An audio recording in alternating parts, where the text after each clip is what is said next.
Oi, Vi. Então, tava aqui em casa pensando e eu acho que ontem no boteco eu não te dei os parabéns que você realmente merecia. Então eu e a gente pensou em fazer uma surpresinha pra você. Então, nós vamos mandar um outro parabéns, só que um pouquinho diferente. Um parabéns assim bem mais digno da pessoa que você é. Aguarde. Beijo.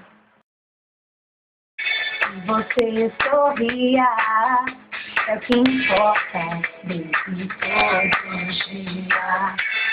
Ter você presente é nossa sorte, é que nos faz potente. A gente quer tanto bem a você, sua energia contagia. Não, a gente quer é lhe devolver parte do que você traz pra gente. Parabéns, parabéns, é o seu aniversário. Osso, parabéns, parabéns, mais uma volta no calendário. Essa é pra você tocar na sua festa.